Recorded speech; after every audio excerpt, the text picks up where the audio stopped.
Mirror of the Sea by Joseph Conrad. The Character of the Foe.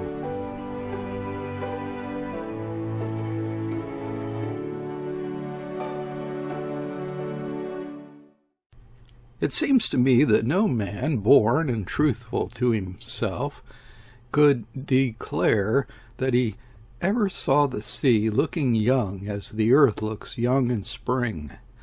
But some of us, regarding the ocean with understanding and affection, have seen it looking old, as if the immemorial ages had been stirred up from the undisturbed bottom of ooze. For it is a gale of wind that makes the sea look old. From a distance of years, looking at the remembered aspects of the storms lived through, it is that impression which disengages itself clearly from the great body of impressions left by many years of intimate contact. If you would know the age of the earth, look upon the sea in a storm.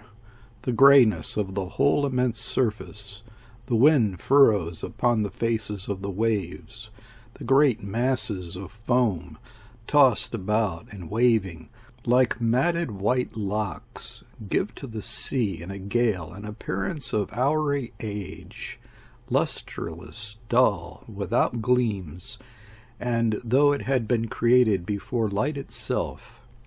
Looking back after much love and much trouble, the instinct of primitive man, who seeks to personify the forces of nature for his affection and for his fear, is awakened again in the breast of one civilized beyond the stage even in his infancy.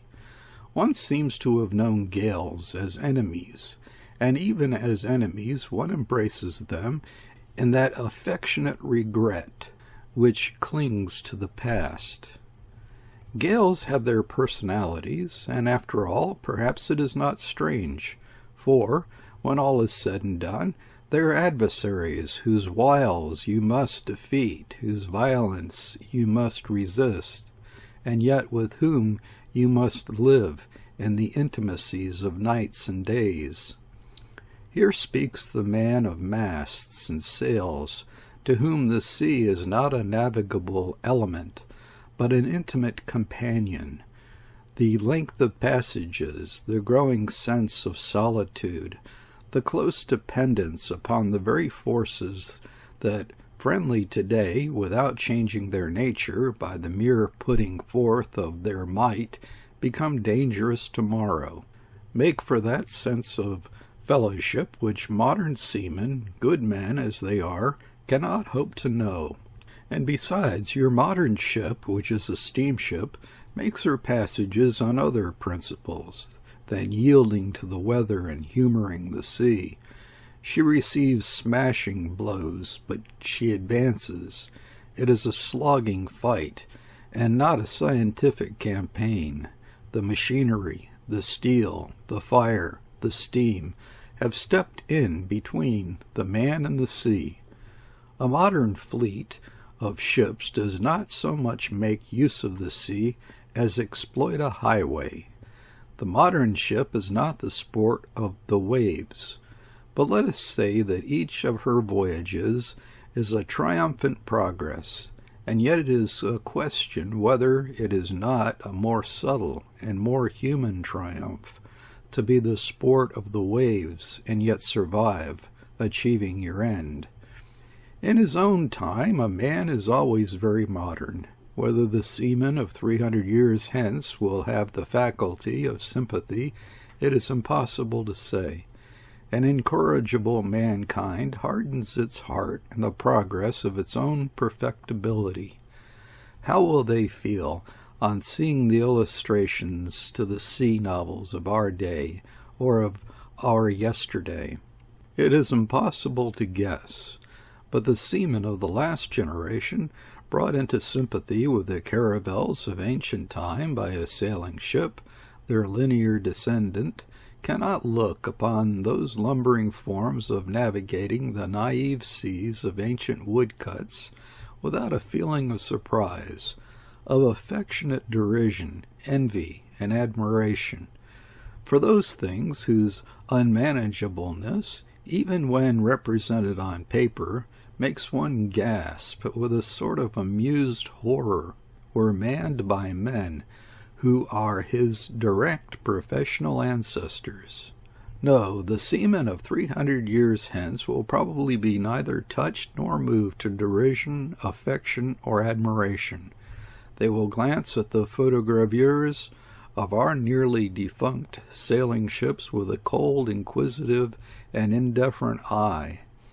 Our ships of yesterday will stand to their ships as no lineal ancestors, but as mere predecessors, whose course will have been run and the race extinct. Whatever craft he handles with skill, the seaman of the future shall be, not our descendant, but only our successor. And so much depends upon the craft which, made by man, is one with man, and the sea shall wear for him another aspect. I remember once seeing the commander, officially the master, by courtesy the captain, of a fine iron ship of the old wool fleet, shaking his head at a very pretty brigantine. She was bound the other way. She was a taut, trim, neat little craft, extremely well kept, and on that serene evening when we passed her close, she looked the embodiment of coquettish comfort on the sea. It was somewhere near the Cape, the Cape being, of course, the Cape of Good Hope, the Cape of Storms, of its Portuguese discoverer. And whether it is that the word storm should not be pronounced upon the sea where the storms dwell thickly, or because men are shy of confessing their good hopes, it has become the nameless Cape, the Cape Tout Court. The other great cape of the world, strangely enough, is seldom, if ever, called a cape. We say a voyage round the Horn. We rounded the Horn. We got a frightful battering off the Horn, but rarely Cape Horn. And indeed, with some reason, for Cape Horn is as much an island as a cape. The third stormy cape of the world, which is the Leeuwin, receives generally its full name, as if to console its second-rate dignity. These are the capes that look upon the gales. The little brigantine, then, had doubled the cape. Perhaps she was coming from Port Elizabeth, from East London, who knows?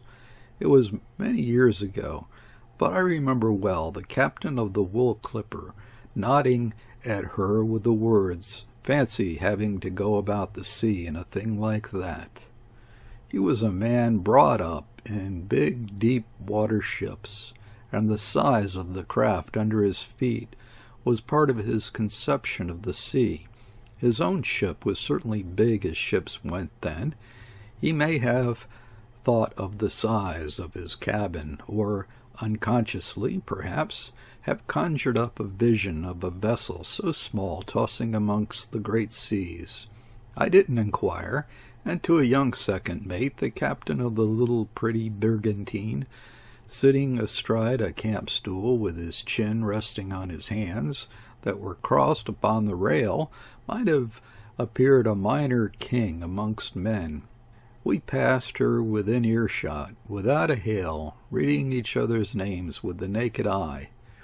Some years later, the second mate, the recipient of that almost involuntary mutter, could have told his captain that a man brought up in the big ships may yet take a peculiar delight in what we should both then have called a small craft. Probably the captain of the big ship would not have understood very well. His answer would have been a gruff, "Give me size," as I heard another man reply to a remark praising the handiness of a small vessel. It was not a love of the grandiose or the prestige attached to the command of a great tonnage, for he continued, with an air of disgust and contempt, "Why, you get flung out of your bunk as likely as not in any sort of heavy weather."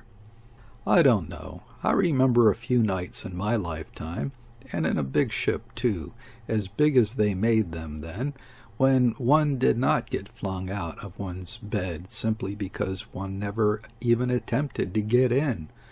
One had been made too weary, too hopeless to try. The expedient of turning your bedding out onto a damp floor and lying on it there was no earthly good, and since you could not keep your place or get a second's rest in that or any other position, but of the delight of seeing a small craft run bravely amongst the great seas, there can be no question to him whose soul does not dwell ashore. Thus I well remember a 3 days' run got out of a little bark of 400 tons somewhere between the islands of St. Paul and Amsterdam and Cape Otway on the Australian coast. It was a hard, long gale, gray clouds and green sea,